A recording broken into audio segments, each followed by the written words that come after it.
디지털 화폐 전쟁의 시대, 자유 vs 통제의 최종 대결. 여러분, 지금 이 순간 역사의 가장 중요한 분수령에 서 있다는 걸 아시나요?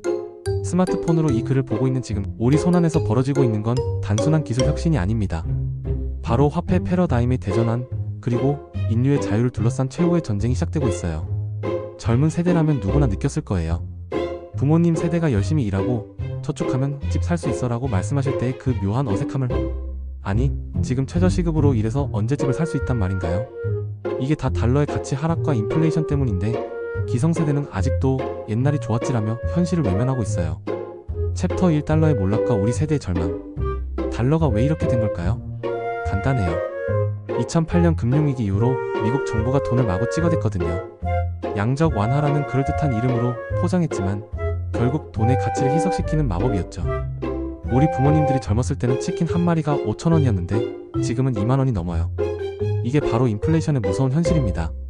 돈의 구매력이 계속 떨어지니까 아무리 열심히 일해도 상대적으로 가난해지는 거예요. 특히 우리 2030세대에게는 더 가혹해요.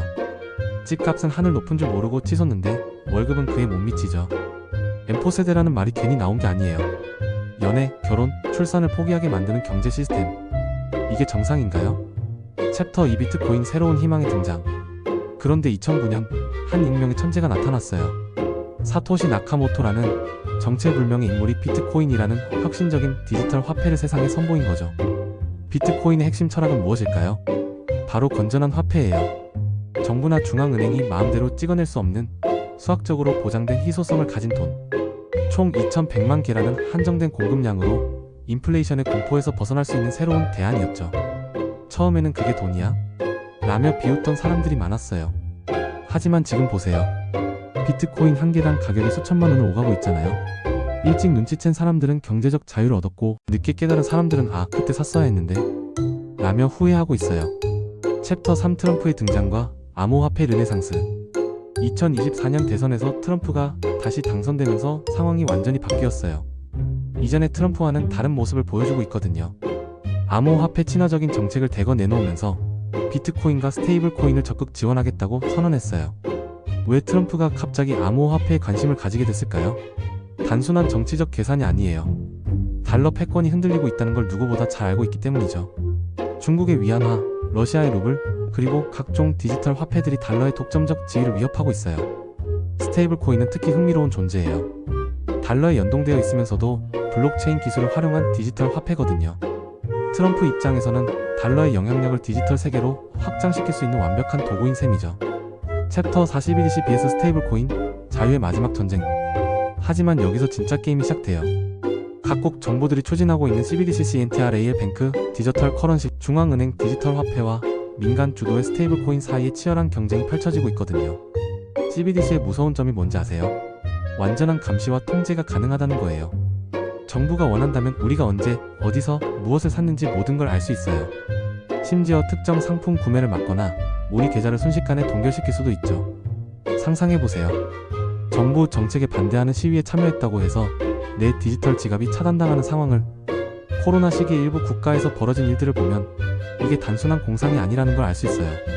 반면 스테이블 코인과 비트코인은 다르죠. 물론 완전히 익명은 아니지만 정부의 직접적인 통제를 받지 않아요. 개인의 금융 자유를 어느 정도 보장해주는 거예요. 챕터 5, 동서양의 디지털 화폐 철학 대립. 재미있는 건 동양과 서양의 접근 방식이 완전히 다르다는 점이에요. 중국은 이미 디지털 위안을 상용화했어요. 하지만 이건 완전한 국가 통제형 모델이죠. 모든 거래가 정부의 감시하에 이루어지고 사회신용점수와 연동되어 있어요. 점수가 낮으면 기차표도 못 사는 시스템. 러시아도 비슷한 길을 걷고 있어요. 서방의 경제 제재를 우회하기 위한 수단으로 디지털 루블을 개발하고 있거든요. 비트코인? 그들에게는 너무 자유로운 존재예요. 반면 미국과 유럽은 좀 더 복잡한 게임을 하고 있어요. 완전한 통제도 원하지만 동시에 혁신과 경쟁력도 놓치고 싶지 않거든요. 그래서 스테이블 코인과 CBDC를 동시에 추진하면서 균형점을 찾으려고 해요. 챕터 6, 666과 성경적 관점에서 본 디지털 화폐. 여기서 좀 심오한 이야기를 해볼까요? 성경의 요한계시록에 나오는 666표식에 대한 이한 말이에요. 또 모든 자 곧 작은 자나 큰 자나 부자나 가난한 자나 자유인이나 종들에게 그 오른손에나 이마에 표를 받게 하고 누구든지 이 표를 가진 자 외에는 매매를 할 수 없게 하니. 요한계시록 1316-17. CBDC 시스템을 보면 이 예언이 현실이 될 수 있다는 생각이 들어요. 디지털 신분증과 생체인식 기술, 그리고 완전히 추적 가능한 디지털 화폐. 이 모든 것이 결합되면 정말로 표를 받지 않으면 거래할 수 없는 세상이 올 수 있거든요. 기술적으로는 이미 충분히 가능한 상황이에요. 스마트폰 하나면 우리의 모든 행동을 추적할 수 있고 QR코드나 NFC로 모든 결제가 가능하잖아요. 챕터 7 누가 이길 것인가? 예측 불가능한 미래. 그렇다면 이 거대한 화폐 전쟁에서 누가 이길까요? 솔직히 말하면 아무도 확실하게 알 수 없어요. 하지만 몇 가지 시나리오는 예상해 볼 수 있죠. 시나리오 1 CBDC의 완전 승리.